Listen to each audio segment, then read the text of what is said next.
اور کل نواز شریف صاحب نے بھی ذکر کیا، خاص طور پر یہ جو معاملات رہے ہیں کہ ہمیشہ سے فوج پہ الزام لگتا ہے سیاست میں مداخلت کا سیاستدانوں کی طرف سے، کل وزیر اعظم سابق نے بھی یہ بات کی، تو یہ جو کیا کوئی تعلق نہیں ہوتا کسی بھی چیز؟ دیکھیں، پہلی بات تو یہ ہے کہ میں اس مسئلے میں اس لیے گفتگو نہیں کرنا چاہتا ہوں کہ مقبوضہ کشمیر میں الیکشن ہوتے ہیں، انڈیا کا کوئی سیاستدان نہیں کہتا کہ وہاں دھاندلی ہوئی ہے، خواہ کانگریس ہو، خواہ بی جے پی ہو، خواہ کوئی اور ہو، پاکستان میں کشمیر ہو یا گلگت بلتستان ہو۔ سردار عبدالقیوم بڑی خوبصورت بات کرتے تھے، اس کہتے کہ دیکھو بات اپنی پاکستان کی سیاست یہاں مت لاؤ۔ یہی تو میں آج پڑھ رہا ہوں، یعنی نواز شریف، یہ انڈین ایکسپریس ہے، نواز شریف ایڈریسز پاک اپوزیشن میٹنگ لانچز سکیتھنگ کہتے ہیں تکلیف دہ، ضرر رساں، لیتھل اٹیک آن آرمی۔ اب یہ جب اس کے ساتھ انٹر ریلیٹ کر کے تو ان کے بیانات چلیں گے دنیا کے اندر کہ جناب وہاں تو ہماری وہ لوگ آ رہے تھے جو کہ انڈیا پاکستان کی صلح چاہتے تھے اور یہ چاہتے تھے اور امن چاہتے تھے اور سکون چاہتے تھے، اور جناب جان بوجھ کے الیکشن خراب کیے گئے اور الیکشن کے اندر ایک ایسی پارٹی کو لے کے آیا گیا۔ انہوں نے بلا کے ان کو کہا ہے اللہ کے بندو خدا کے نام لو یار، کم اپنے سندھ کو متنازع بناؤ، ساری زندگی تم نے متنازع بنائے رکھا ہے، پنجاب کو بناؤ تم ساری زندگی متنازع بنائے رکھا، بنائے تھے، چلو بلوچستان کو تم لوگوں نے ہمیشہ سے متنازع رکھا، وہ میں بلوچ ہی کہتے ہوتے تھے، آپ اسٹیبلشمنٹ کو نکال دیں۔ مسئلہ سارا یہ ہے کہ مقابلہ اس بات کا ہے کہ کون زیادہ گندی طریقے سے ووٹ حاصل کرتا ہے اور کون زیادہ لوگوں کو ہوسٹیج بناتا ہے اور کون لوگوں کو زیادہ تر تباہ برباد۔ میں نے 6 الیکشن عثمان صاحب کرائے ہیں۔ اصل میں حکمہ پتہ کیا ہے،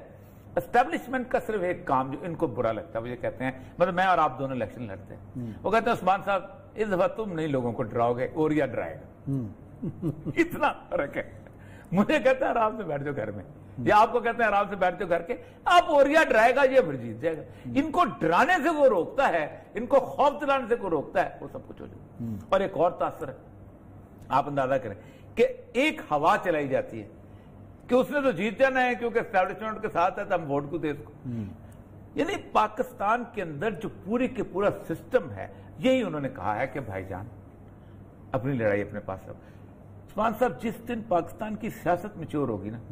اور مجھے نہیں لگتا ہوگی، مسئلہ سارا یہ ہے عثمان صاحب، پاکستان کی جو سیاست ہے اس کے اندر رفت پتہ ہے کس چیز کی ہے؟ اس کے اندر رفت اس چیز کی ہے کہ کون زیادہ بہتر طریقے سے کورس کر کے تباہ کر کے ووٹ حاصل کرتا ہے۔ چلو نکال لیتے ہیں فوج کو، آئی ایس آئی کا دروازہ بند کر دیتے ہیں، ایم آئی کا دروازہ بند کر دیتے ہیں، الیکشن کمیشن کے ساتھ جو تعلقات فوج کا پولیس کا دروازہ بند کر دیتے ہیں۔ وہ جو گاؤں کے اندر چودھری ہے جو نون لیگ میں شامل ہو جاتا ہے، وہ جب بھیڑوں کی طرح آنکھ کے لے کے جاتا ہے، یہ جو پیپلز پارٹی میں شامل ہو جاتا ہے، یہ پی ٹی آئی میں شامل ہو جاتا ہے، وہ جو بھیڑوں کی الیکٹیبلز نہیں، الیکٹیبل تو اوپر ہوتا ہے، اس کے نیچے جو سیمی الیکٹیبلز، یہ چھٹکوز، آپ کو پتہ ہے جس وقت یہ الیکشن جیت کے آتے تھے یہ سارے ہمارے پاس آتے تھے۔ پاکستان کی جو جنگ سب سے پہلے اس پورے خطے میں گلگت بلتستان نے لڑی تھی، اور باقاعدہ انہوں نے پورا علاقہ جس طرح انہوں نے فتح کیا، ایک فوجی جوان تھا ان کا، ان کے ساتھ فوجی سارے مل گئے اور فوج نے ٹیک اوور کر لیا، اس کے بعد وہ علیحدہ کر لیا۔ وہ ہمارے ساتھ تھے، مستقل چلے آ رہے تھے، گلگت بلتستان کا حصہ تھا۔ یہ کوئی ایشو ہے کہ آج پیپل پارٹی کی کوئی حکومت ہے تو اس میں دھاندلی ہو رہی ہے تو نون لیگ کی کوئی تمہارا تعلق کیا ہے جب تک یہ معاملہ سیٹل نہیں ہو جاتا؟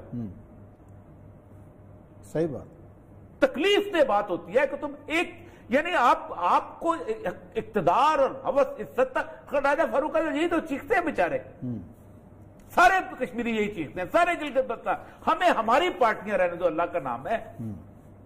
آج انہوں نے پھر ایک ایشو بنا دیا، وہی بات انہوں نے ڈسکس کیا، اللہ کے بندو اس کو انٹرنیشنلی ایک علاقہ رہنے دو۔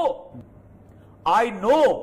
یہ عبدالحمید اچکزئی جو ہے، یہ ابھی جس کے پر کیس چل رہا ہے، اس پہ ہم انشاءاللہ قصت کریں گے، یہ عبدالعزیز اچکزئی مقابلے پہ بیرام خان اچکزئی کا بیٹا کھڑا تھا، اس نے جب اس کو کہا نا عبدالحمید یہ تم گلستان جا کے دکھاؤ پر مجھے، میری عدالت کے اندر کھڑے کھڑے، تب ٹانگیں کانپ گئی تھی۔ لیکن یہاں لیڈر ہیں، ہیرو ہیں سارے کے سارے. اصل مطلب یہ ہے کہ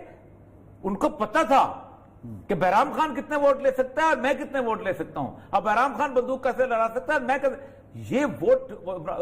سارے ایک بڑا اچھا فکرہ بولتا تھا اور آج بھی بولتا ہے. اس کا فکرہ وہ چلاتے ہیں، بہت خوبصورت فکرہ ہے ہمارا دوست. وہ کہتا ہے یہ ووٹ لے کے نہیں آتے، یہ ووٹ چھین کے آتے ہیں اور چھینتے ہیں.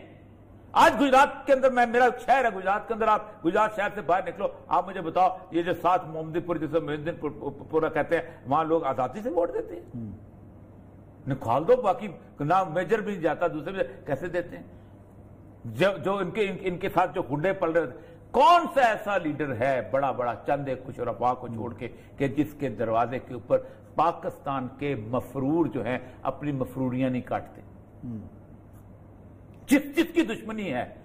میں آپ اٹھائیں، عمر شیخ کو بولے نا آئیں میں بتاتا ہوں اس کو، یہاں آ کے بیٹھے آئی جی بیٹھے، میں بتاتا ہوں کس کس کے ڈیرے کے اوپر آپ کا کون سا مفرور ہے جو اس کا گن مین بنا ہوا ہے. اور یہ مفرور کیا کرتے ہیں؟ یہ ایک کام کرتے ہیں کہ ووٹ کے وقت آتے ہیں تو کہتے ہیں ووٹ نہ آئے. اگر اس فکرے میں نے سنے ہیں، اگر اس علاقے سے صندوقچی میں ووٹ کم ہوئے تو پھر دیکھ لینا تم